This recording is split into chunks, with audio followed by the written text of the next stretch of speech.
Welcome to the Keen on Yoga podcast, bringing you the stories of many people who in various ways are attempting to walk the path of yoga.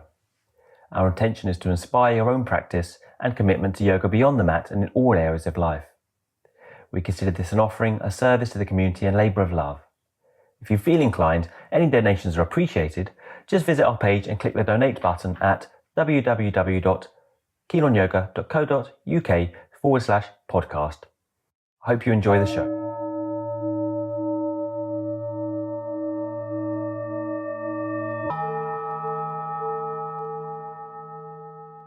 Today's guest on the Keen on Yoga podcast is Alexandria. Alex came to fame as a model for the cover of Yoga Journal, and as a former competitive gymnast in her native Canada, she was easily acclimatized to the Ashtanga practice. She learnt this whilst doing her teacher training at Yoga Works Los Angeles. You could say yoga came quite naturally and easily to her. However, everything changed when doing a routine movement. She experienced an injury that precipitated a deeper journey, really looking at what she was doing afresh. This meant reassessing the role of a teacher too, and the inherent bias contained within the yoga class towards the 1% of hyperflexible people. The way Alex teaches now focuses on respecting each individual and encouraging each person to explore their own uniqueness, to embrace themselves as they are and not how they think or have been told they are. Alex is a highly erudite and popular teacher with a worldwide reputation and an interest in yoga at its deepest level, including a rigorous exploration of yoga philosophy and Buddhism. I found her extremely present and open as we chatted about her own path, struggling with anxiety that brought her to yoga and her time in therapy. Welcome, Alex, to the Keen on Yoga podcast. Thanks for having me. Great to have you here. Okay, so let's just start off with a normal introduction. How do you come by yoga? You know, what's your background in it? How do you get into it? That kind of thing. Yes, I feel like I've told this story more than any in my entire life. Yeah. Right, go for it. One more time, make it fresh. No problem. Competitive gymnast for a very long time, but also raised in a family that had a spiritual belief system that really did not jive with me at all. So unconsciously, at least, I was looking for something that would solve a lot of the friction and kind of anxiety that showed up as a result of that. And retiring after college from gymnastics, there was also a desire to do something physical. It wasn't an exercise or fitness aim. It was just that had been an outlet for me for 18 years. And so that was kind of a natural You're serious. You're like a serious, like a proper gymnast, not just dabbling. Like, no, not doubt. Okay. Right. No, like a hobby, like you were doing it in college, like quite seriously. Yes, I was backflips and that kind of thing, right? Yes, all of that. Okay, right. So, right, it's good to know. Yeah, right. Okay. So you got into it. So yoga must have been the cinch then. Must have been super easy. The physicality of it was very familiar. I mean, when I talk about having an Ashtanga practice, for example, like to me, that's not hard. That was, in comparison to the conditioning that goes into a gymnastics. Yeah, right. Practice, So not physically terribly demanding. I know it is for lots of people. It's just my background didn't make it so. Absolutely, yeah, I could see that. So who were your main teachers, and how what was the story of getting into the yoga? We'll talk about the other reasons you got into it later. I think that's really interesting. But how did your actual physical training go? So I was 20 at the time. And of course, like a college student with not a lot of money. So I traveled from class to class when I could afford it. And I lived in Phoenix, Tucson, San Francisco, and then LA. So it was various places in those cities over the years. And then when I landed in LA, I had a lot of people who were in the yoga world who worked in various areas of like holistic health and things like that. And they were all Yoga Works people. So I ended up there. That's where I landed. That's where I initially trained. And that's where I initially practiced for a great many years with, That wasn't with Chakamati there, was it? They had just left. I was just after I didn't, I was friends with Matty and I'm friends with Chuck. So yeah, right, okay. Yoga Works, right. But you're not American, are you? You're Canadian. Is that right? I'm Canadian, yeah. But I moved to the States when I was 15. So right, okay. All right. So you did the Yoga Works training, which is kind of specific, right? I mean, that's a kind of Well, it was kind of unique at the time because it was anatomy led, wasn't it? I mean, now that's not unique really, but yeah, it was specific on cues and specific on alignment and this. Not specific on cues when I took it, and not inherently specific fully on alignment, although it was. I mean, it was detailed in the way that Mati was detailed in that kind of like, this is how things go, this is how it looks. But I was far enough back that they didn't have any of that cueing or like formulaic language. And the teacher that taught me, he was absolutely against that. So yeah, that's how I ended up with like this kind of hodgepodge of not having verbiage that's canned, but also still having some of that alignment that it was kind of precision based. And were you practicing Ashtanga, or I mean, it's a roughly speaking Ashtanga kind of based podcast. So you were doing Ashtanga and you were practicing with teachers in LA, I suppose. But, Yep. At YogaWorks in their Ashtanga program. Yep. The room who that was there then? Just out of interest. Sonia Cottle and Maria Villela. I've heard of her. Yeah, Maria is the one that did all those ads with me back in the day. But and then Sonia, and who was because it was Maria doing mornings. Yeah, there was, and that Sonia's who took over for Mati when she left. Right, and then you that was your practice, or you did other things, and how did you get into teaching from there? Just to give a little overview. That was my practice. As soon as I was in teacher training, that was it. That's the direction I went. Before that, it was, I was never in an Ashtanga class, but I would go to classes that were they're all labeled yoga at that time. We're talking like 22 years ago. So it was like yoga or yoga. There wasn't even really like a vinyasa based class at that point.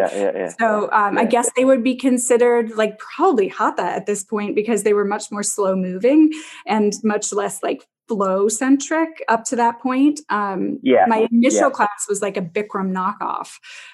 They had the carpet and everything, but it wasn't a franchise location in Tucson. So, but yeah, I didn't like the heat at all. So I dropped that right away. But it was like a little bit of probably what you would call. Well, you wouldn't really need extra heat in Tucson anyways, would you? Really? Oh yeah. I mean, no one needs. You had enough heat there already. They'd love it. Arizona is like, I lived in Scottsdale and in high school, and like apparently hot yoga is like the thing there. They can't get enough of it, which crazy. Makes sense. Nervous system. Practice outside. I mean, I can understand it. If you're in London, UK, and you just want a bit of warmth in you, for God's sakes. But there. Well, so you did that, and obviously you were adept at it because you already had the gymnastic background, and then and you also. I've seen your yoga journal, right? You uncover yoga journals and you did all that stuff. But what makes you really interesting, I think, and what I really particularly wanted to interview you about was, the shift that you've had subsequently to that. And, I was reading your blog post, as I mentioned before, and you mentioned, so you're already a successful teacher, right? You were teaching and, in big classes and popular, etc. And then you had a bit of a crisis, right? Yeah, I wouldn't pinpoint it on an exact moment. In retrospect, I can see like the exact moments that things shifted and changed. But because I did gymnastics, I knew I hated getting hurt. Like I was the kid that my parents would actually like make fun of me at times when I would be in pain for something and complaining about it. And they'd be like, it's nothing, it's okay. And then finally they'd take me to like a specialist for it and I'd get better the very next day. Like it was just something about like needing it to be validated. But I didn't like getting hurt. I got hurt very little as a gymnast, actually. I had like minor injuries at best. And then I got really hurt in a yoga practice. And it was not what I was there for. I wasn't there for the flash. I wasn't there to learn fancy stuff. I could already do it. So I was there invested in trying to resolve all that anxiety and discomfort. And yet I ended up not able to walk. I had so much nerve pain for a while that it was really difficult. Yeah, you mentioned one moment. We don't have that posture, but I was like, what was it like something baby? I went into. I was reading the post. I went into happy baby. I was like, well, what's that then? And then it doesn't sound very, very dangerous, does it? No, you're just laying on your back and you pull your knees down. Like think it would be like what you would do before. Okay. Okay. It's like a little, just like playing for time before you're doing bridge or something. Exactly. Yeah. Right. So you did that, and then you went into something else, and then you had this huge pain down your leg. Yeah, it was Happy Baby. I followed, I don't even know why I did it, because I actually like knew that it didn't fully work in a way, but I was so adept at following the authority figure in my background that they said, pull your knees down to the ground and posteriorly tilt your pelvis, like essentially move into extension in your spine while being in deep hip flexion. And then I went into down dog, and I had like wrenched, like it was the last straw, I guess, but I didn't have any real significant warnings up to that point that I would be like, oh, I'm on the precipice here. And then it was just nerve pain from herniated discs and the SI stuff and everything. So yeah, it was rough. I didn't know what it was initially. It was pain like I'd never felt before. If you've never had nerve pain, it's just out of nowhere. But you already, I think you're already having sides of it, right? Because you're kind of thinking, well, people say you have another thing you said. The teacher said I had gymnast shoulders and that I need to do X, Y in my back bend because that, so you're already kind of having like discrepancies about things, right? Yeah, little here and there where I was like, oh, this isn't quite lining up for me in a way. Right. But you're so, devout in this way, and so inclined to surrender your authority to the people in charge. It's not like their fault. It's just the system. And none of us were looking at it back then in this kind of way. So I had like little inklings there. Like I remember wrenching my SI joints out of place, doing a drop back assist for someone who shouldn't have been doing a drop back. And it was because I was subbing and I felt, like this, I needed to do it. This person always did it. And yanked my SIs out and they went back again. It was like, it's no big deal. It'll go back in. Don't worry about it. I rolled a rib out of joint. Same thing. Like, oh, don't worry. Just go to the chiropractor. It'll go back in. It was kind of like the going rhetoric with all of that. Right. And then, so there's like these little things, right? But nothing that is stacking up, especially when you're hypermobile. Like it just doesn't stack up because you have this delayed onset sensation and like things that would register as pain, or your nervous system would stop you from doing in a body that isn't hypermobile. That none of that's there. So that one day it's like, freight train. Right. Yeah. It's difficult. We did a podcast for some recently about hypermobility as well, and you just don't have those signs, do you? Those reference points. So it's difficult to and also yoga's evolved in this time, right? There was that time when it was like, well, just go do it, and then it might be painful, but it will somehow you'll overcome that, or like you'll just naturally pass through that. Pain for purification. Yeah. Well, I can't even mention that rubbish, but yeah. That kind of mindset. Your suffering is good. It's the old retake the Puritan ethic back into the yoga sphere. But how did things change after that? Now, so you had this thing, and then there's other things as well. Were ringing alarm bells ringing about the authority and about the you talk a lot about kind of how do I say it better? Elitism in yoga, or was that? Not really the right way to say it, but there's like a lot of things that were all I was never the popular kid. I didn't grow up that way. I moved from a different country. I did not really fit in. Like I just didn't have a great time of things in that kind of way. And I just never saw myself as that. And then all of a sudden to be kind of elevated in some kind of way, or like given all these opportunities, I thought it was just because of my teaching. I was like, oh, I am good at my job, and I'm good at, and I'm really passionate about it, and I work really hard. Okay, it's that. But I also checked a whole bunch of like commercial boxes that made me viable to hire. Like I would sell things essentially, off my body and the way that I looked, and all of that was like very, status quo, stereotypical sales type of thing.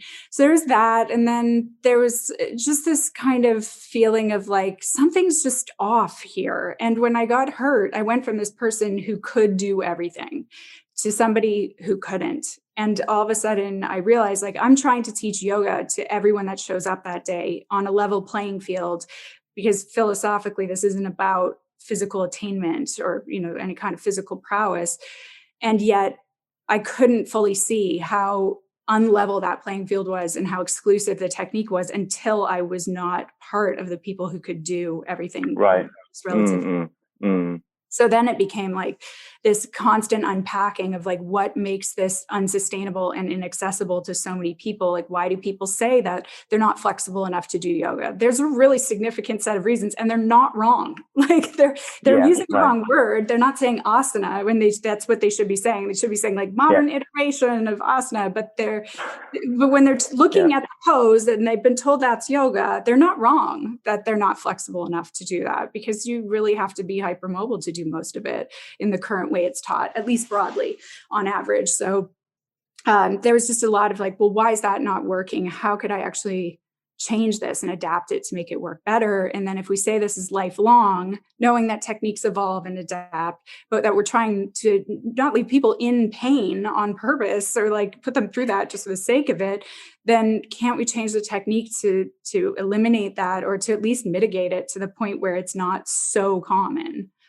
So, you were already teaching vinyasa, right? So at that time you were teaching vinyasa, and I guess you were teaching from the front, and you were doing the postures, and people. I wasn't taught to do that.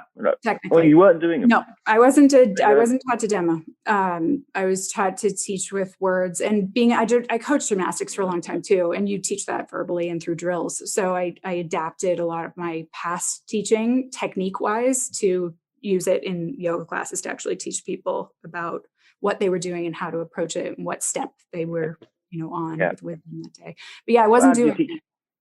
What are you teaching? I mean, okay, so you did, this time of injury stuff didn't, affect your teaching necessarily because you weren't sort of doing it anyways, right? So, but how did it affect the actual class structure, just in a more flesh it out in a more pragmatic way? You were doing, this thing, and then you were, how do you make it inclusive to a whole class without watering it down? This is the fear. So much that you to the lowest common denominator that you're left with lying down. Right. Because, unfairly, fair enough. Some people can't do so much more than that. You know what I mean? They're in pain, they're injured, Absolutely. Fair enough. But if you're trying to save function or form, like if you're trying to save the form, aka the technique, right? Like the poses, if this is what you're trying to save and you prioritize that over the function they're serving, then you run into like a brick wall almost every time. And then if there's some kind of like set of techniques you have to use every day, like there's a lot of, Ashtanga is that kind of way in most ways. It has more adaptability than, others. Like your set sequences like Bikram are super tight. You can't, there's no wiggle room with that stuff. But you don't have to love Ashtanga, by the way. I'm gonna ask you your criticisms of Ashtanga later. Oh, I have no ability to really like not say this my honest feelings about things. So and I also don't hate it. Like I'm not one of those people that kind of takes a crap on anything. I'm kind of like, well, it depends. I don't know. Yeah. But, we can go back to that. The way that I changed it was first I didn't know why what had happened to me had happened. I only knew that I was in pain. I actually didn't think it was anything to do with what I was doing on a mat. Because this was long before people were talking about injury like that.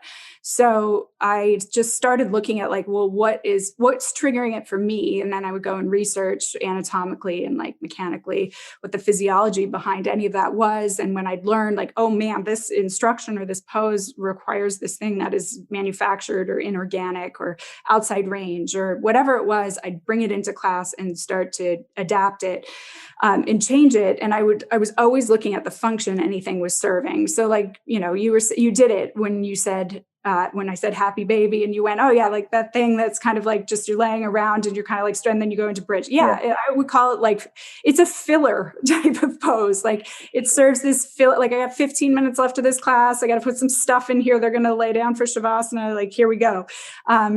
It maybe has some relationship to like Bhujapadasana or something like that, like mechanical. Extra reverse Bhujapadasana.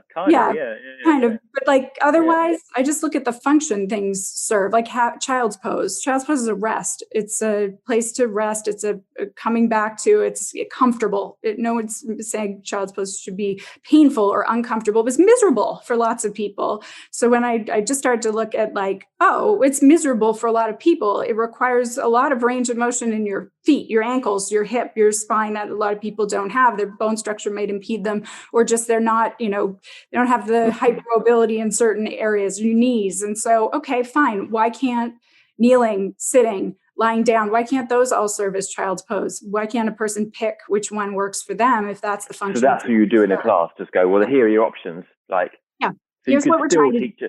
You could still teach a structured class 100%. With the possibility of advancing. Because another, obvious idea is, what does progression look like if you're trying to safeguard everyone in the room, right?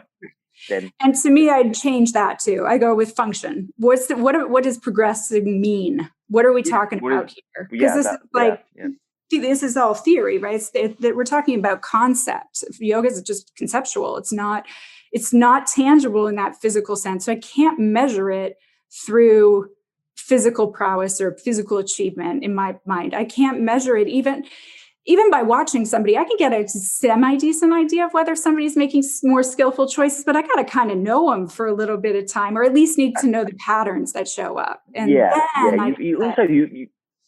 can't, even, I can say after carefully watching someone, you could kind of see how they're, what they're feeling if they're in pain, right? But it's not immediately obvious, and they can cover it up, and I did the same, because you don't want to show, you don't want to show that, and it looks fine from the outside, and no one can tell. That's the problem with all of us that are. Yeah, well, that leads on to my feeling of, okay, like you're in a class, and I'm just thinking out loud, really, and you're given a number of options, right? I mean, how do you make sure that the person chooses the right option? Because, I could tell you for a fact that if you're giving me the hardest option, I'm probably still, even at 40 odd years old, still going to try and do right. I'm a competitive bastard.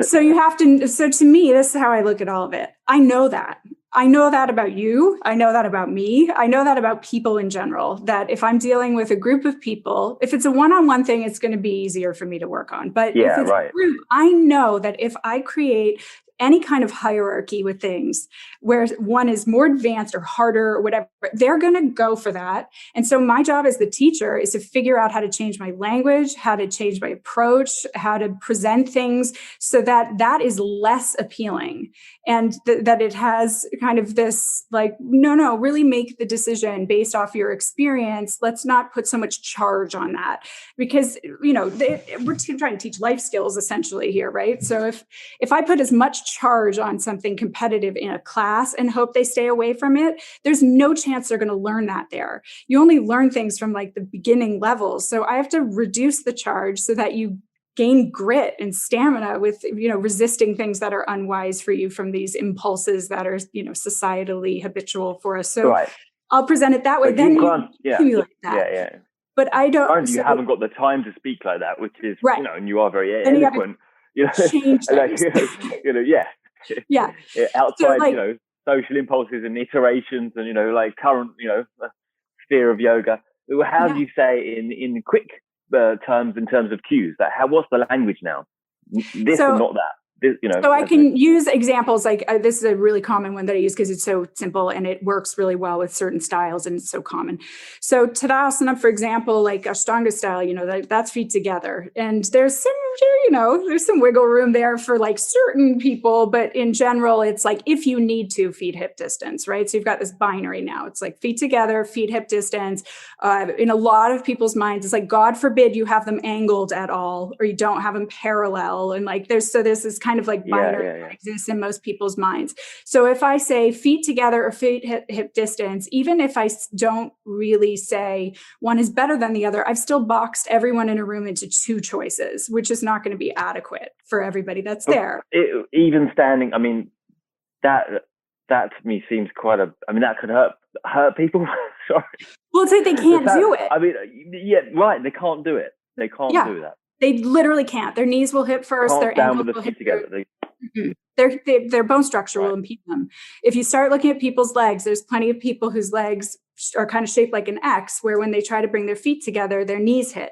Now, one thing that yoga teachers in general, in my mind, and this was me too, until I started branching out and seeing things differently, we self-select out a really specific body type. They might look visually kind of different from the outside, different sizes, different heights, things like that, where it's not quite as uniform as another sport. But, and I'm not saying yoga is a sport, it's a good example.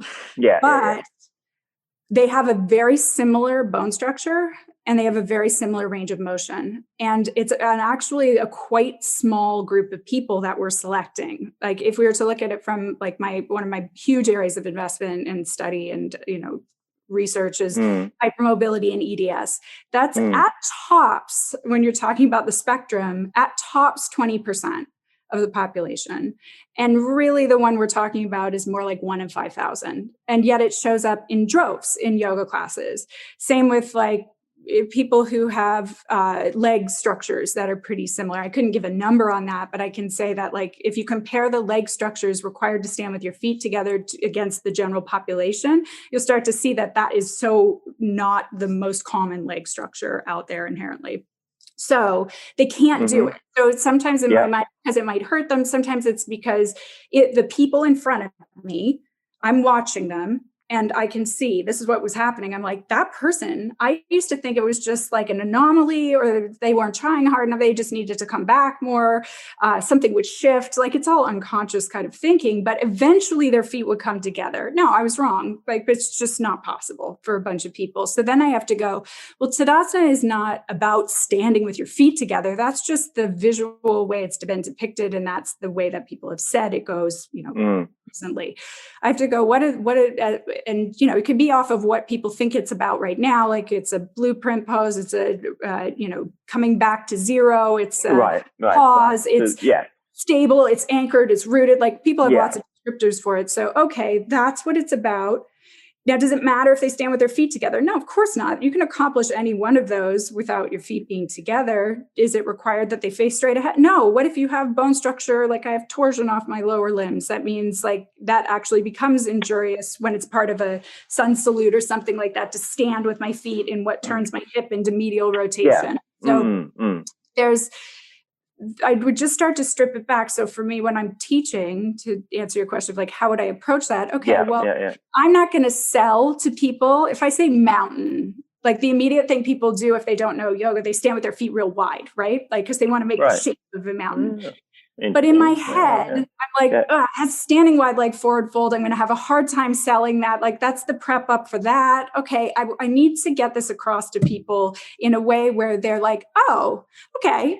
It's still mountain. It's just like my mountain now. And that's their mountain. And that's cool. So they wiggle. They go feet as close together as they'll go, move them apart, little by little. Do you cue it? I mean, are you cueing it to get them towards something? I mean, because there's two things here. There's one, there's one embracing yourself. And, I'm totally with you on the idea that there's this constant reiteration of lack that, in the yoga class, or at least there has been, right? Like, you're not good enough where you are. If you just did Marichyasana D, then you know what I mean? Like, yes. There's this sort of feeling. I mean, it's ridiculous, isn't it? But on the other hand, I mean, if I was always told, oh, don't bother doing Marichyasana, just put your leg like this.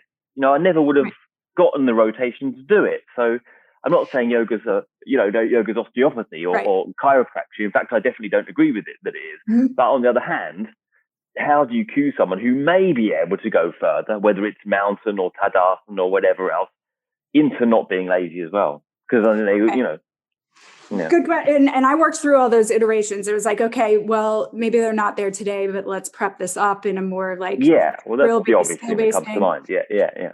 And then I ran into you take the range of motion demands in Marichyasana D. Every joint involved in doing that pose is outside of what's considered clinically functional range. So now you're talking about only hypermobile people coming anywhere near it. And then we could talk about like, that's a pose that I would give like the hats off for not helping me out so much. And like a lot of the things that happen in my spine, especially because I have very short arms. And so to get into that and bind that around is rough. I've got to make up what my shoulders won't do elsewhere. So So there's that where it's like, okay, well, if I'm trying to teach in a way that is, and I say this as a person who could do all of those things and where they were fine for a period of time and where, I couldn't do them initially. And, over a period of working on them, I was able to. The problem was I was exploiting my range in this way that some people win the lottery and they end up with, what would be considered asymptomatic joint hypermobility on the spectrum. And they're like that forever. And they just never get hurt and they don't feel pain. But that is a gamble and it's not for sure. So if people want to do that, that's all I say is like, just know you're gambling just like you would be if you were doing gymnastics or whatever it is. Like this is a limited time offer at best, and you may win the lottery, but you won't know until you did. And that's like the end of your life. So you might as well just know it up front, like, known risk, calculated, thought out risk, put that in there. But then for the people who can't, which is the vast majority of people, we're saying yoga's for everyone. And then yet 80% of people, no matter how hard they work on it, are not going to get there. Their nervous system's going to stop them. Their joint structures and their skeletal structures are going to stop them. And like I was saying before, we're self-selecting out this population of people that we're so used to seeing. We're so used to seeing people make that progress and being able to do it that we don't even know that the alternative is actually the norm. The exception to the rule has become the yoga world's norm. But if you watched a person who doesn't have that range, they could bat and you tested them for hypermobility and you made sure that that wasn't part of their wheelhouse at all, then you would watch them do the same poses. You see them in class. They're like the one person who will come and they keep at it, but they never go anywhere. Like the poses always look the same, but yet they're there, 5-6 days a week and they're really trying. I think we're also talking about something about adapting something that was particular at a time and place, within the subcontinent of India, a long time ago, right? Like in the heat, well, we know Ashtanga was with young Brahmin boys, right? And now taking it towards, US, and a general client basis, let's call them clients or students, whatever you want to call them, that's probably, 30s, 40s, right? I mean, definitely my demographic is easily over 30s. For sure. Yeah, mine too. And wider now, much wider now. Yeah, and and so then you have to kind of start to redefine what you're looking for as yoga, I guess. Right, which is why I look at philosophically, what was this? Like, what were they trying to teach even then? When things like Ashtanga and Iyengar were being developed, what was that technique that honestly, like Krishnamacharya is the one that came up with all? What was he trying to do with it? What was the function it was meaning to serve? Because that was pretty new. So then I go, okay, well, to be culturally appreciative, to look at it from the standpoint of like, I'm really trying to teach these teachings. How can I adapt the technique to suit the time and the place and the population better so that they actually can get that teaching part, that philosophical part coming through in direct experience? So to go back to like the Tadasana one, to me, and I will answer all the questions successively, is it would start like feet as close together as they go, take them away from one another a little bit at a time and potentially back towards one another. So you're going in and out until they feel, and qualify it. What's the function? They feel stable under your hips. If you were on a people mover at the airport and you got jostled a little, you wouldn't topple over, where it doesn't feel odd in your knees or your hip or your sacrum, and let them experiment. And then I'll do the same for kind of like angling the feet. You can angle them in, out. Where does it feel stable? Mountainous? Oh, Sam, this class is going to take like 10 hours. No, it takes 3 minutes to do that. At best. Like, and I can probably do it in 90 seconds. I think we'll do the primary series in about, at least 5 hours with that kind of stuff. Well, the nice thing about prior series is if it's not led, it has built-in components that are different, where you have the ability to know what the function is right off the get, and then you get to work with the day. And it also is no generalization. And the danger with the vinyasa is that you're teaching to a very generalized class, as was the lead class in Ashtanga, which was only a more recent phenomenon, right? Right, exactly. That's where recently, that's where that actually has benefit. Like that's where the way that a Mysore class is taught. Yeah, and like you have this ability to learn something. The teacher is working directly with you. Not at all. So it makes it a lot easier to customize, so long as you're willing to be flexible with the poses and how you present them. Like if that's you can, $1 million question, isn't it? Yeah. So granted that we are here, what happens, and why would you do a vinyasa class then, which is a generalized class, and still trying to take all these things? Why wouldn't you just go off and do a one-to-one like Krishnamacharya ended up doing, right? Sounds like I taught a lot of private clientele too. However, why I didn't, because I figured out how to adapt it. And then I figured out how to teach other people how to adapt it. I guess there's something, also the question is, I often think this, is there something in the class dynamic that's important? Because also we're adapting yoga, to suit the modern demand, right? And I'd say we're adapting asana. Let's say, because we were not trying to adapt the actual the function of yoga. Okay, yeah, but we didn't go into that fully. We can go back to that. The function of yoga as a philosophical viewpoint. Yes. Or say we're teaching asana, and we're also teaching it in a way that is very recently a class situation, right? I mean, the BKC Iyengar came over and started teaching classes, right? And then Patabi Joyce didn't teach classes until he came outside of India, and then there was a whole bunch of people, so he taught classes. And is there something valuable in the class situation? Because you've been teaching these, classes for many years. I 100% think so. I think that there's value in a self-practice from the angle of you can really tune into your direct experience in a certain way. And you're only navigating you, right? Especially if you're in your home space, you have control over everything there, which is, lovely from a certain standpoint.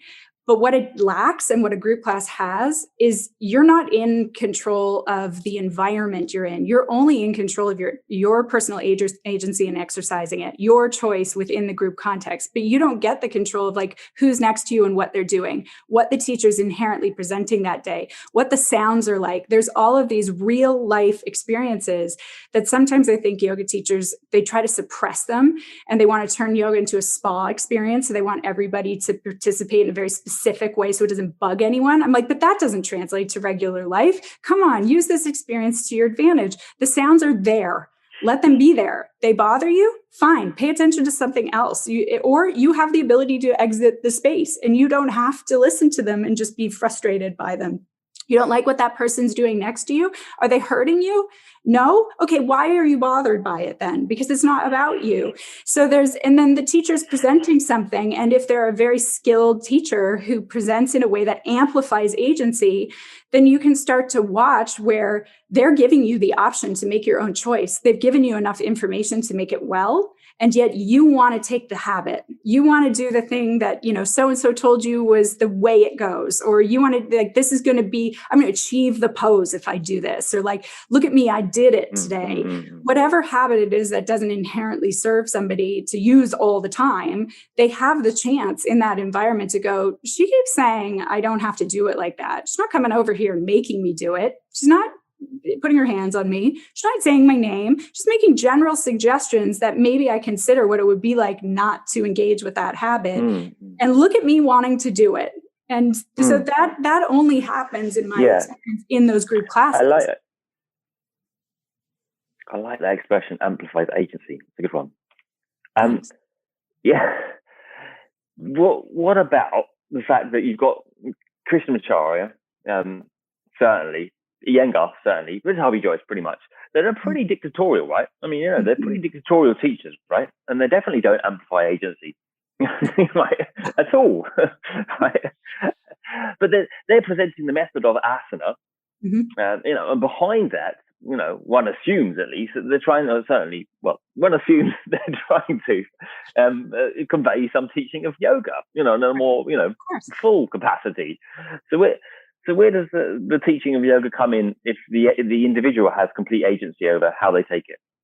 Or is there any room to say, well, okay, this is what I'm trying to teach you in yoga, and this is what, it's well, no, consciousness doesn't just do whatever you fancy, consciousness is, to be trained on one point. No, it doesn't, it's not more happy if you spread it in loads of points than Netflix and beers and going out. It's actually, this is yoga, how far do you go? Do you know what I mean? Before you lose, you're just whatever you fancy.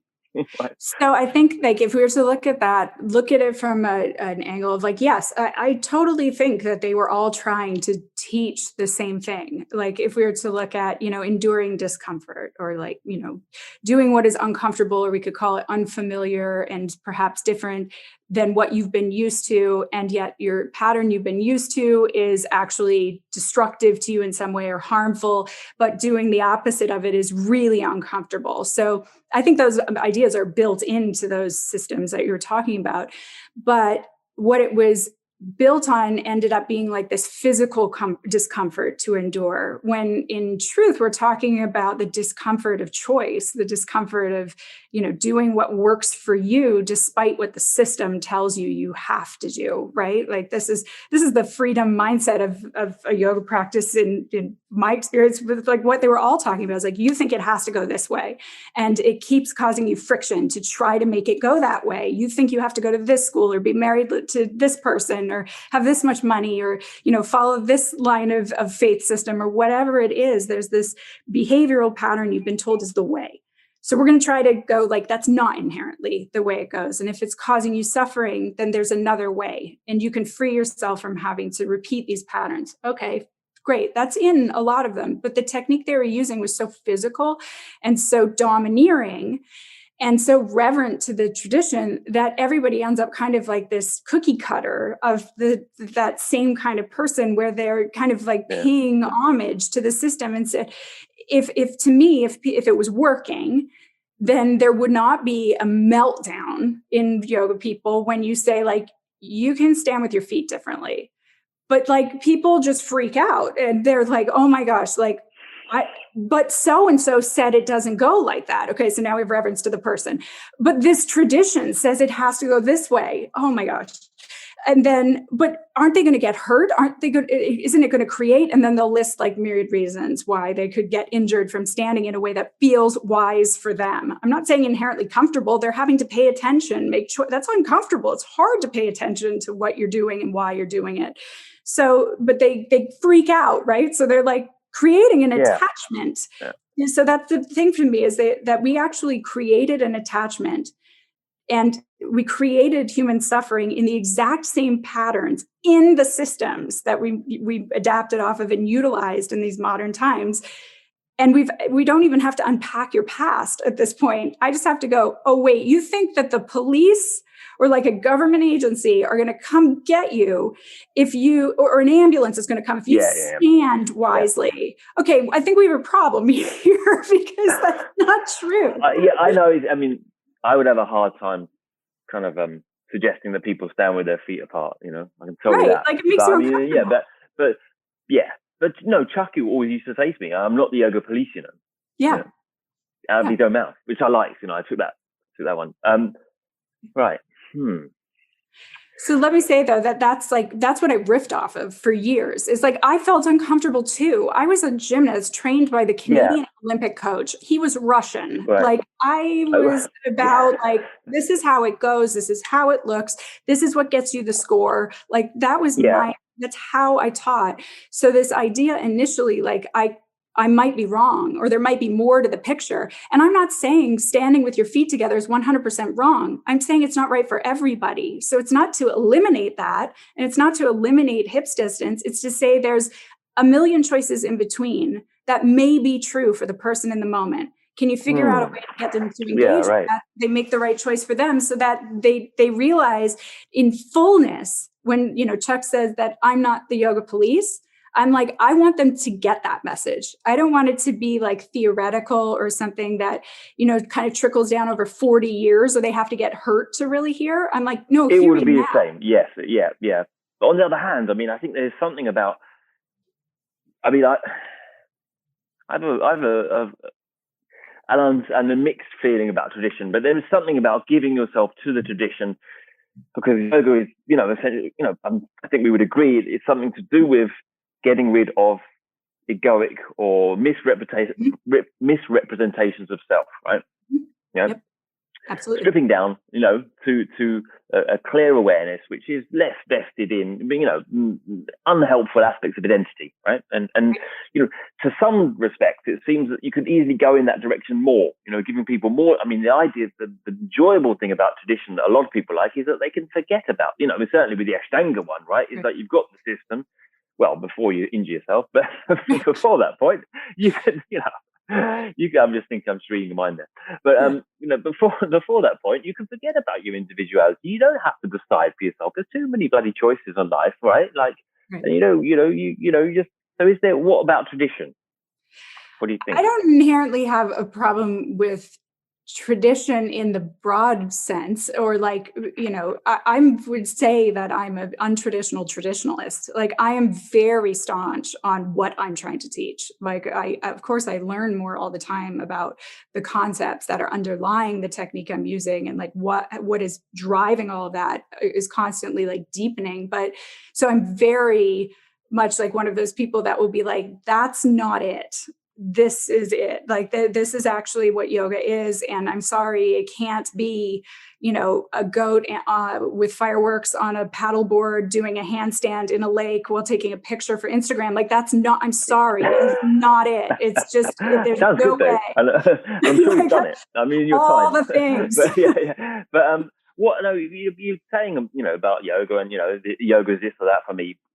We haven't discussed. I mean, I've kind of put myself on the line, and given a couple of ideas about what it might or might not be. What's it for you? What is it? What is it? Your essence of what you're trying to convey, philosophically speaking, in a physical way. What is that? So you summed up a little bit of it when you're saying that it is this destruction of, or I would call it as well, like understanding of and ability to navigate and out of, or to change in the moment, to recognize and to change.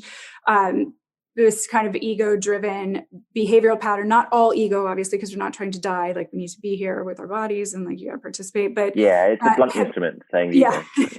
Yeah. That habitual set of patterns and habits that we all have as humans, and then that are built on depending on our upbringing, the culture we're in, all of those things. And to try to change or to destroy that, or to be able to navigate out of it and see it and change it. So there's that. And I would say that if I'm going to sum it up really simply, I think human beings are all born with an inherent feeling of lack. We could call it, like, if you're digging another religion, you call it like that separation. Right? Yeah, like original wound. Well, the original sin. It's there's something wrong with you that you're guilty and you need to be atoned for. Yeah. And how you go about doing it depends on how you were raised, who you are, what culture you're in. You're going to be told that in order to make yourself whole, here's the things you need to do. But the truth is, you were never unwhole. The truth is that you always were, at least at source, perfect. You might have developed a whole bunch of really crappy behavior on top of that, but at source, you are perfect. You're whole. You're already there. And we forget. And so yoga is the process of remembering that you were always whole, that you're here to experience, that, you are human, and that you're here to experience from your unique angle. Like, that's what you've got, is your lens on the world. And that's kind of like the universe witnessing through you, or that God consciousness. No one else can. So you might as well do it instead of try and change it to be somebody else's viewpoint. So that would be my quick sum up of it, which then goes to how I would choose to teach things, because I know because it could easily translate to making someone. I could see the danger of it translating to making someone more unique. It's going to embrace your particularities of how you fancy doing it, rather than, instead of it being fragile like that, I would go like, it's not about you in all your like little individual things that you need to make yourself so special. And then you're special and everybody else isn't. It's like, no, we're all different. So in all being different, it is no longer unique, because everybody's unique. So it becomes like, we're all having an experience. Have yours, instead of trying to change yourself to fit somebody else's, or making them try to change to fit yours. Let it be what it is. Do what's skilled for you, and that's about it. There's not this need to like adapt and fix oneself in that kind of way. But you also don't get to be special if you realize that you're not any more special than anybody else. We're all in the same boat in that kind of way. Yeah, and I reckon you make that pretty clear in a class situation. Yeah. I mean, in a lot of ways, you can. It's pretty easy. So I think. But I wanted to talk a bit about your background, and about, you came from like you said, your family is missionaries, or was that right? Or very Christian, very devout, right? Very devout. Yeah, my grandfather and grandmother on my dad's side were missionaries, and then my grandfather on my mother's side was a traveling preacher. All in what's considered the Pentecostal church in Canada, but it's not the same Pentecostal in the US. It would be called like the evangelical church in the US, I suppose, like the born again. Right. So, but they're pretty serious, like philosophical beliefs, let's say. I mean, I think I read something like you asked your mum what happened when someone died, and she said, well, if they've been good, then they'll go to heaven, otherwise they're going to go to hell. And then that was a and friend then of you mine, had this Buddhist, that I asked what would happen to my friend. Yeah, what would happen to died. them? Oh, well, if they're And Buddhist, she well, they'll said, go to hell. they're not, they don't get to go. And I was like, they're, what? yeah. And then you had this fear of dying. There's a strong fear of dying, right? Not really. No, I thought you said you had a fear. Well, you had anxiety. I mean, I had a fear of being separate as a kid. Okay, I know what you're talking about. Yes, as a kid, when you're told you have to fit a certain belief system and faith system, and you don't, and you're little, you don't understand. And I just knew I didn't, like, they all seemed to be into it. What I know now as an adult is like they were, into it as much as they needed to be into it to kind of fit the mold for the most part. But as a kid, you don't know that. I'm just going, they're really into it and I don't feel this. And so if I don't feel this, I used to ask questions all the time, like, what if I don't really believe it inside? Or like, what if I decide I don't want to believe this, and then like I'm wrong and I want to come back? Like, what will happen to me? Because I was afraid. Of course, as a kid, you're afraid of being left alone. You can't take care of yourself. You don't know what the heck is going on. And so my fear was like, I'll die, I'll go to hell, they'll all be in heaven, and I'll be all alone. It's a pretty rough belief system to give a kid, give you a lot of anxiety. Yeah. And then, I suppose what I'm leading to is you had this anxiety, and then, inevitably it comes at one point, and then it's just kind of generalized, right? And you're going to go into the adult world and it's going to got a generalized anxiety problem. Right? So you came to yoga probably like with a lot of people in this way, and to heal this issue mainly, right? That's what you were speaking about, because you could do all the stuff, the fancy stuff already. That wasn't really the issue, right? And did that work? Did that work out for you? How was that journey? Because this is an important question for a lot of people. It overlaps, right? I mean, I would say right now, if I had had the luxury of meeting me as a teacher, or somebody that I've given the tools to, and they teach, they always apply them in their own way, but that teaches in the way that I hope to teach people now, I would have learned it much more quickly, and I would be.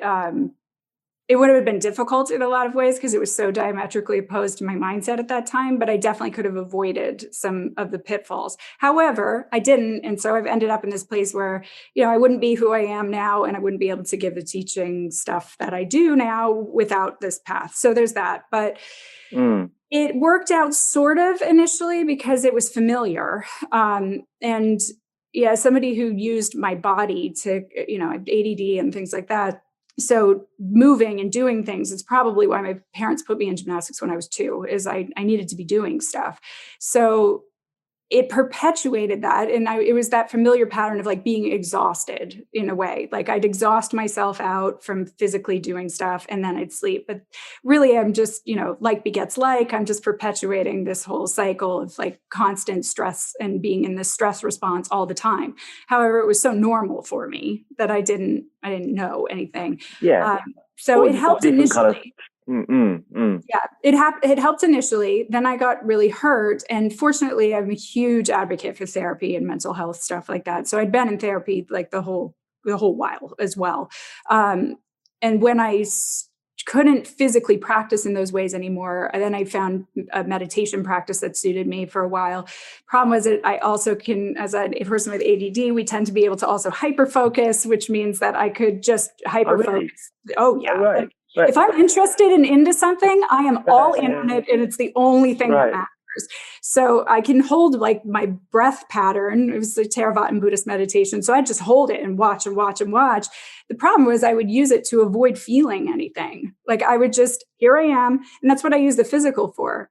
If I'm doing this, if I'm physically doing this, I don't have to feel the feelings. I don't have to really feel this feeling of lack or fear or all of that stuff.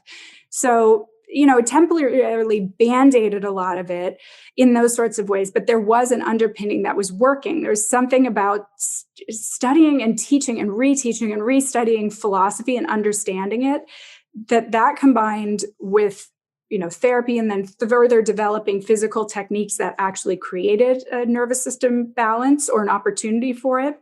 where I could, deeply move into relaxation, where I could make these choices that were from my standpoint instead of what the authority figure was asking of me or what, would please some external source.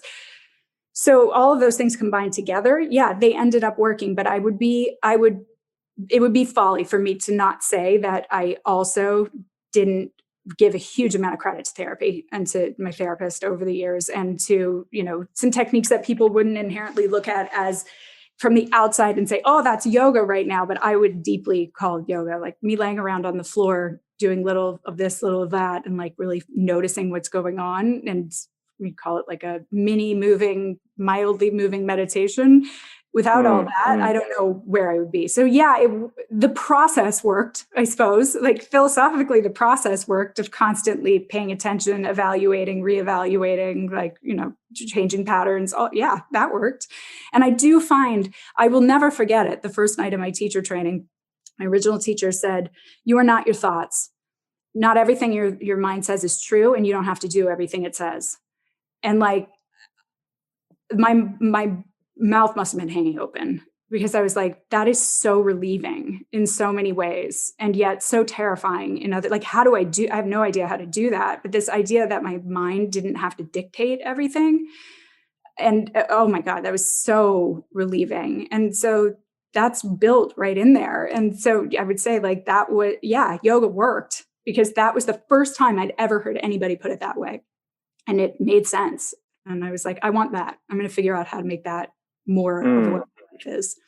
Yeah. Is there anything inherently in the practice of yoga that makes it a calming though? Because sometimes I kind of think, yes, you've got the routine, you've got the tiredness, right? Like you've got a habit that's familiar. You've got something to do for a restless mind. But on the other hand, you've got something which is seriously stimulating the energy of your spine.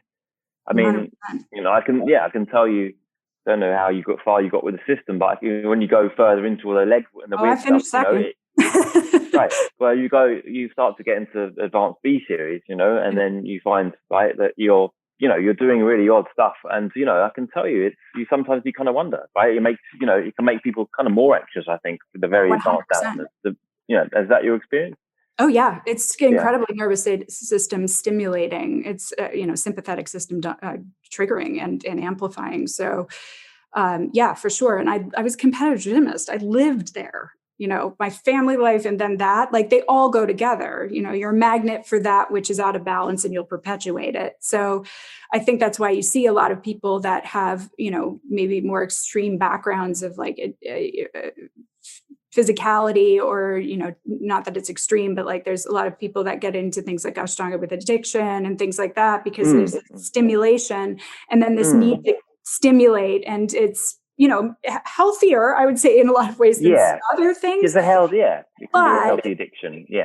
But it still becomes almost this addiction. And then when I look at it, it's really funny, because I'm like, okay, if you look at it through like the lens of we're confused, we're deluded, our thoughts are making this reality that isn't inherently happening right now. So we're afraid that we're, going to get attacked by a bear, so to speak, when there's no bear in the room, and we're behaving as if it is all the time, to every level that could happen. And then we use this system, and oftentimes, like almost, I would say way more than half the time, that perpetuates that and just makes the bear more ferocious in a lot of ways. So we're like running away from it, or we're hiding from it. And I'm like, but aren't we supposed to be realizing that the bear isn't there? But you can't realize. Well, for the individual self, the bear is definitely there. For the individual self, the bear is in the room. For the individual self, the bear is in the room all the time, because the bear is just, if you're the individual, then, totally. and you, right, then you are in danger, sooner or later. What I'm saying is, aren't we trying to wake up, like to get into a place of feeling safe and of being aware of our environment, so that maybe for a second we could go, oh, wait, I think that bear is there, but it's right now, it's not. Okay, wait, that was the idea of like, you are not your thoughts. You don't have to do everything they say. Like, and you're not responsible. You're not creating them or self-generating them inherently. They're just happening, and then you're reacting to them. I'm like, isn't it lovely to have this idea of like, here now, I'm not that thing I fear, or that thing I fear is not currently happening. And you have to be very careful with scope of practice and how one goes about like facilitating that environment. But when an environment is safe enough and the nervous system isn't being stimulated in that way, it can drop down into this place of feeling at ease. And that's what I love right now is like, oh, if we can get there, then I can put the competitive thing or the, like attainment thing in front of you. And I can go, okay, but right here, right now, how does it feel? Why do you want to do that? And there's some separation between choice and that thought or like seeing it, just time. So that, because when the bear is there, you're just doing what you always do and what all those habits have told you to do to keep you safe. So it's impossible to tell a competitive person, don't be competitive when they're in that, fight, flight, freeze state. They're like, no, competition's kept me safe. I'm going to keep doing it.